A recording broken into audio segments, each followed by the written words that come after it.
Everyone, আজকে মুন্নাস কিচেনে ডিম রান্না করছি। এখানে আমি 4টা ডিমকে আমি বয়েলিং করে নুন হলুদ দিয়ে সর্ষের তেলে ভেজে নিয়েছি।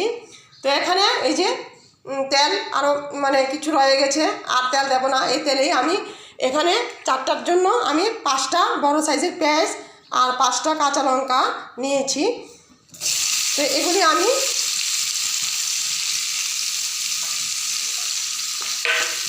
দেব।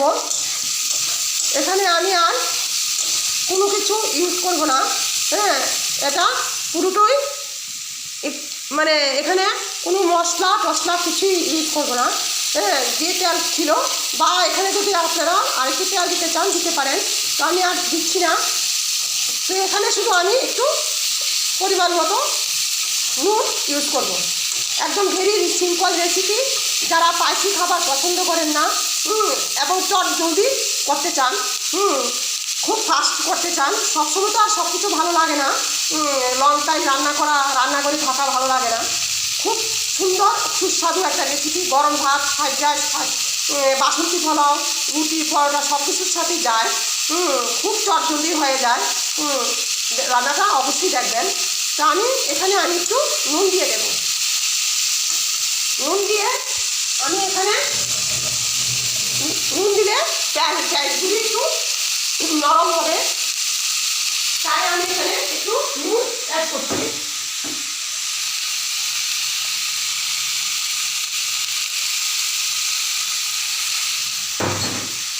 তো আমার নুন অ্যাড করা হয়ে গেছে। হলুদ আর দিতে হবে না। আমি এখানে ডিমের মধ্যেই হলুদ একটু বাড়িয়ে দিয়ে দিয়েছি। এটা বাচ্চা থেকে বয়স্ক সবাই খেতে পারে, কোনো অসুবিধা হয় না। একটু পেঁয়াজের পরিমাণটা একটু বেশি লাগে, আর কিছুই না। তো পেঁয়াজগুলি মজে যাওয়া পর্যন্ত, আমি নরম হওয়া পর্যন্ত এভাবে হালকা স্টিমে, মাঝারি স্টিমে পেঁয়াজগুলিকে ভাজবো। খুব সুন্দর চটজলদি এবং যারা স্পাইসি খেতে পছন্দ করেন না, কম তেল মশলা, এটা তো মশলা নেই বললেই চলে, শুধু কাঁচা লঙ্কা আর পেঁয়াজ, তাদের জন্য এই রেসিপিটা। তাদের জন্য বলা ভুল, এটা সবাই খেতে পারেন, খুব টেস্ট হয়। একবার হলো বাড়িতে বানিয়ে দেখবেন আমার কথাটা মিলছে কিনা। তো আমি পেঁয়াজগুলি নরম হওয়া পর্যন্ত এভাবে হালকা স্টিমে ভেজে নেব। তারপর ফিরে আসছি আবারও। রান্নাটা কিন্তু অবশ্যই দেখবেন, খুব চটজলদি একটা রান্না। পেঁয়াজগুলি নরম হয়ে গেছে। এরকম অবস্থায় আমি ডিমগুলিও দিয়ে দেব।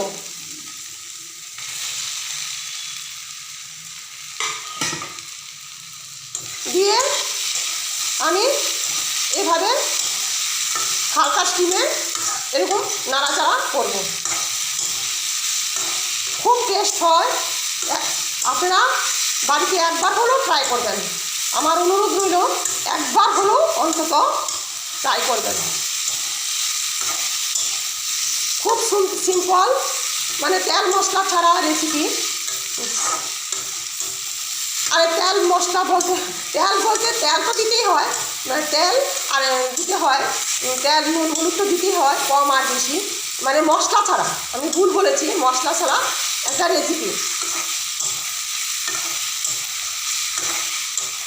তো এখন আমি এটাকে, এখানে কিন্তু আমি জল ব্যবহার করছি না। পেঁয়াজের গায়ে যে জল থাকে সেটা দিয়ে হবে। একদম কম আঁচে দিয়ে দেব চুলাটাকে, দিয়ে আমি ঢেকে দেব। একদম কম আঁচে দিয়ে দিয়েছি চুলাটাকে। তো আমি এরকম 5-7 মিনিট রেখে দেব। তো ফিরে আসছি আবারও। খুব সুন্দর, বারবারই বলছি, খুব সুন্দর একটা রেসিপি। খুব কি বলবো, ভেরি সিম্পল এবং খুব টেস্টি হয় খেতে। এখন আমি ঢাকনাটাকে তুলে নেব।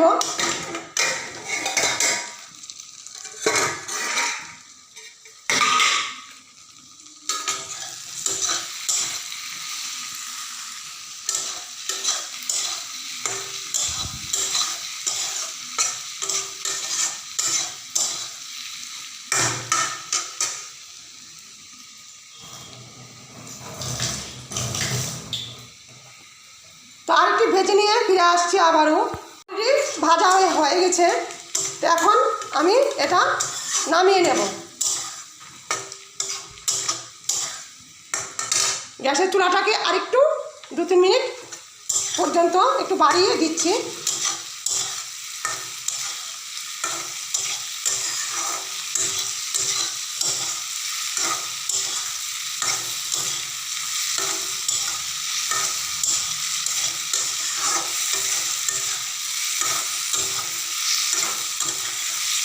এইভাবে 2-3 মিনিট আমি নাড়াচাড়া করছি।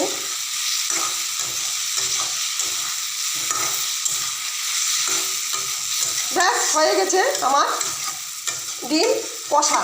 সিম্পল পদ্ধতিতে ডিম কষা হয়ে গেছে, একদম ভেরি সিম্পল, খুব চটজলদি হয়ে যায়, খুব কম মানে কি বলবো, মানে এর চেয়ে সহজ রেসিপি আমার মনে হয় আর নেই। হ্যাঁ, রান্নার মধ্যে এর চেয়ে সহজ পদ্ধতি, কম সময়ে সহজ পদ্ধতি আর নেই। তো এইভাবে বাড়িতে ট্রাই করবেন। তো পরিবেশন করার সময় আবারও ফিরে আসছি, আমি পরিবেশন করব।